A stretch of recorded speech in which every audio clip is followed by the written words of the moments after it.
Good afternoon. Football has charged into the year 2000. It's the second half of the season.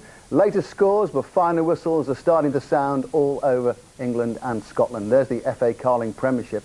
And straight away you can see that perhaps tonight Gareth Southgate could be the toast of Rio, because Villa are 2-1 up at the home of the league leaders Leeds United. Let's get the latest on that now. Harry Grayson. Yes, Ray, the new century and a miracle has just about happened. 2 goals from Gareth Southgate have given Villa a richly deserved lead. There's round about 7 minutes left. Southgate's first was lucky, a deflection from a corner, but the second on the hour restored Villa's lead after Merson's cross. In between, Harry Kewell scored what can only be described as a wonder goal for a lacklustre Leeds.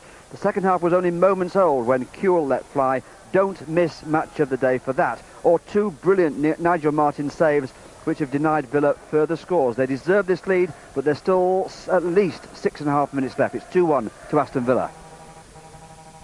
Going through the rest of the scores, Derby County 2, Watford 0. That's 2 goals from Branko Struper. The first one in 108 seconds, the second one at 72 minutes. That could be a vital win for Derby County and more trouble for Watford, because that could mean Derby could climb out of the bottom 3 to replace by Bradford, who are losing at Southampton by 1-0. That goal scored by Kevin Davis, so better news for the Saints.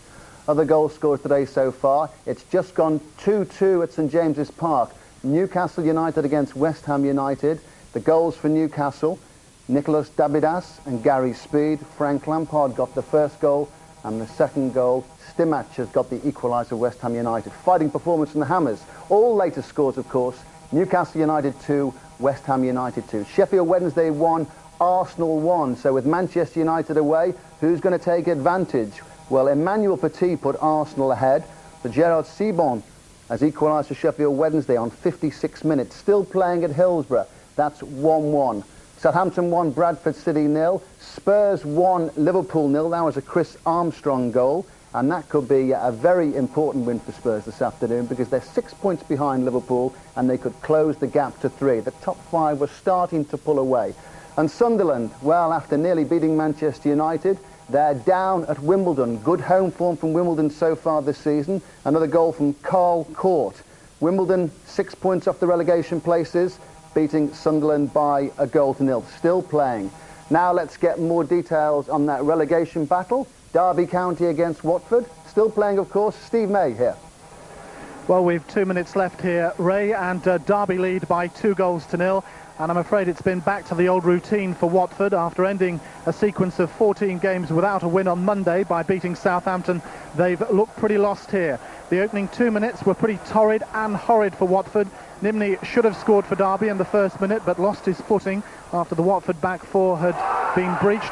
Seconds later, Delap opened up Watford again, and Branko Struper, in only his 3rd game, scored from the edge of the box. And that, incidentally, dare I say it, was the first Premiership goal of the new millennium. There, I've said it. On 72 minutes, Struper scored Derby's second from a direct free kick after Page had brought down Robinson for an offence, really, which Page was lucky to stay on the field for. Sturridge also hit the woodwork for Derby before going off with a hamstring problem. This looks like Derby's only 3rd win at Pride Park this season. With just a minute to go, they lead here by 2-0. Thanks, Steve. And the Vidiprinter will now bring us all the goal flashes and final scores as they start to come through. Oxford United 1, Wigan 2. Wigan, at one stage, were in danger of losing the last unbeaten record in the British Isles. They were a goal down to Jamie Cook on 60 minutes. But Simon Haworth looks like he's done the trick. He got the equaliser on 70, and he has got second goal on 88 minutes. So that's Oxford 1, Wigan 2. Looks like Wigan will stay top of the table. Carlisle 3, Chester 1. That match still being played, but really things don't get any better for Chester City, do they? They're bottom of the pile in Division 3. They really needed to beat Carlisle today. They were 3rd from bottom. And now, well, Chester City have everything to do as the new year goes forward. The conference looms at the moment. Chester fans will fight to the end.